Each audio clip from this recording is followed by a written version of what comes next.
Hi friends, welcome to my channel. मैं हूँ नेहा और आज हम बात करेंगे बेबी फीडिंग बॉटल्स के बारे में।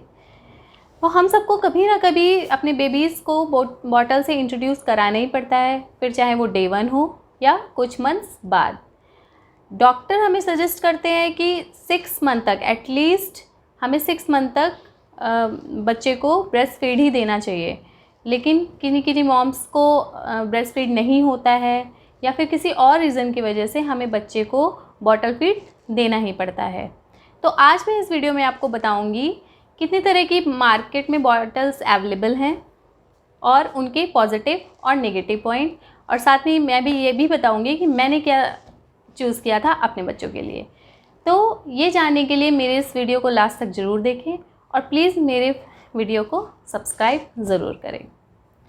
तो अब हम बात करेंगे सबसे पहली बॉटल, ग्लास बॉटल के बारे में। ग्लास बॉटल जो होती हैं सबसे इजी होती हैं क्लीन करने में, और हम उसको ज़्यादा से ज़्यादा टेम्परेचर पे बॉयल भी कर सकते हैं।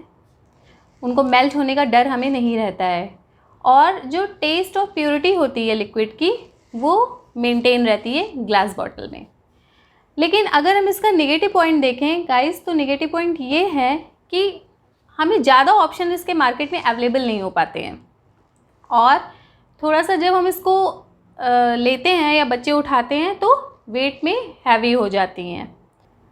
तीसरा पॉइंट ये है कि हम इसको ईज़िली मेंटेन नहीं कर पाते हैं, क्योंकि हमारे पास छोटे बच्चे होते हैं। थोड़ा सा भी अगर वो ज़रा सी भी गिर गई बॉटल तो टूटने का डर रहता है और कॉस्टली होती है। तो ये मैंने बात करी थी ग्लास बॉटल के बारे में। अब हम आते हैं अपनी अगली बॉटल यानी प्लास्टिक बॉटल के बारे में। प्लास्टिक बॉटल क्या होता है, ईज़िली अवेलेबल रहती हैं हर जगह, और उसमें मेजरिंग स्केल भी होता है, और बच्चे को अगर हम देते हैं तो लाइट वेट होती हैं, और बहुत सारे ऑप्शंस हमको मार्केट में इसके मिल भी सकते हैं। बहुत सारी जो कंपनीज़ हैं, उसके ब्रांड हैं, बहुत सारी ब्रांडेड कंपनियां प्लास्टिक बॉटल को बनाती हैं। और इनके अगर हम नेगेटिव पॉइंट देखें तो नेगेटिव पॉइंट ये होते हैं कि अगर इसको हाई टेम्परेचर में बॉयल करते हैं तो हमें मेल्ट होने का खतरा रहता है, और हम इसको जितना भी बॉयल करके स्टरलाइज करें उसमें थोड़े से बैक्टीरिया रहते ही रहते हैं। इसलिए हम जब भी प्लास्टिक बॉटल लें तो हमेशा हमें BPA फ्री बॉटल लेनी चाहिए, क्योंकि BPA एक तरह का केमिकल होता है जो बच्चों की हेल्थ के लिए बिल्कुल भी नहीं अच्छा होता है। इसलिए गाइस, आप जब भी प्लास्टिक बॉटल अगर अपने बच्चे के लिए लेते हैं तो आपको ये याद रखना चाहिए कि वो BPA फ्री ही होनी चाहिए। तो अब मैं बात करती हूँ अपनी अगली बॉटल के बारे में, स्टील बॉटल के बारे में। ये जो मेटल होता है वो हमारे बॉडी ईजी, हम इसको क्लीन कर सकते हैं, हाई टेम्परेचर में बॉयल कर सकते हैं, और बच्चे को देने में भी कोई प्रॉब्लम नहीं होती है। लेकिन अगर हम इसका नेगेटिव पॉइंट देखें तो नेगेटिव पॉइंट ये है कि हैवी होती है और इसमें कोई भी मेजरिंग स्केल नहीं होता है। ज़्यादातर जो स्टील बॉटल में ब्रांड्स आते हैं वो मेजरिंग स्केल नहीं बनाते हैं। जिससे क्या होता है कि जैसे हमें अपने बच्चे को फॉर्मूला मिल्क देना है, जैसे आपने 150 ml की बॉटल ली और आपको 100 ml लेना है, तो आपको दूसरे किसी कप से मेज़र करके उसमें दूध डालना पड़ेगा, जिससे ज़्यादा टाइम लग सकता है। तो हेल्थ के लिए तो अच्छी होती है, बस अगर मैं इसका नेगेटिव पॉइंट एक बोलना चाहूँगी तो इसमें बस यही है कि इसमें मेजरिंग स्केल ज़्यादातर बॉटल में नहीं होते हैं। और इसकी अच्छाई में क्या है कि अगर इसमें इनकी जो इंसुलेटिंग प्रॉपर्टी होती है वो अच्छी होती है, यानी कि आप जो मिल्क होता है उसको आप थोड़ी देर तक वार्म रख सकते हैं। तो मैंने जो 3 बॉटल के बारे में आपको बताया, आप अपनी पसंद से आप अपनी जो आपको अपने बच्चे के लिए अच्छी लगे उसके अकॉर्डिंग आप बॉटल को चूज़ कर सकते हो। तो दोस्तों, अगर हम तीनों बॉटल्स को कंपेयर करते हैं तो अगर हम कॉस्ट वाइज देखें तो हमारी ग्लास वाली थोड़ी ज़्यादा कॉस्टली होती है, पर ज़्यादा ड्यूरेबल होती है जब तक कि वो टूटे ना।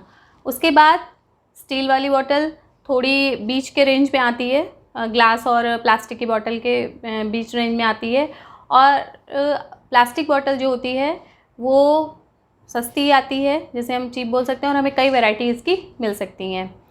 तो अब मैं आपको कुछ ऐसे पॉइंट्स बताऊंगी कि आप कोई भी बॉटल लें तो इन चीज़ों का ज़रूर ध्यान रखें। क्या? सबसे पहले आप तीनों बोतल में से कोई भी बॉटल लें तो आपको एंटी कॉलिक बॉटल ही लेनी है। एंटी कॉलिक का मतलब क्या होता है कि बच्चे जब निपल से दूध को सक करते हैं तो क्या होता है कि उनके साथ मिल्क जो दूध है, दूध के साथ हवा भी चली जाती है उनके पेट में। उससे क्या होता है, उनके पेट में गैस बनने लगती है। तो आपको एंटी कॉलिक बॉटल ही लेनी है, इस टर्म को आप याद कर लीजिए। सेकेंड, अगर आप प्लास्टिक बॉटल लेते हैं तो आपको BPA फ्री बॉटल ही लेनी है। इसके साथ ही आपको निप्पल का भी ध्यान देना है। निप्पल आपको अच्छी क्वालिटी का ब्रांडेड लेना है। और निप्पल के साथ ये चीज़ हर किसी को नहीं पता होती है कि निप्पल भी साइज़ के अकॉर्डिंग ही आती है। अगर आपका बेबी 6 मंथ का है तो आपको 6 मंथ के निप्पल का साइज़ ही लेना है। अगर आपका बेबी 1 मंथ का है तो आपको उसके एज के अकॉर्डिंग ही लेना है। नंबर 3 क्या है कि हमेशा आपको बॉटल गर्म पानी से धोकर ही रखनी है।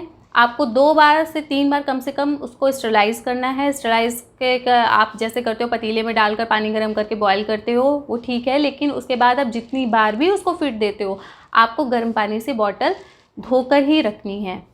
और हर 5 से 6 महीने में आपको कोई भी बॉटल हो उसको चेंज करना है।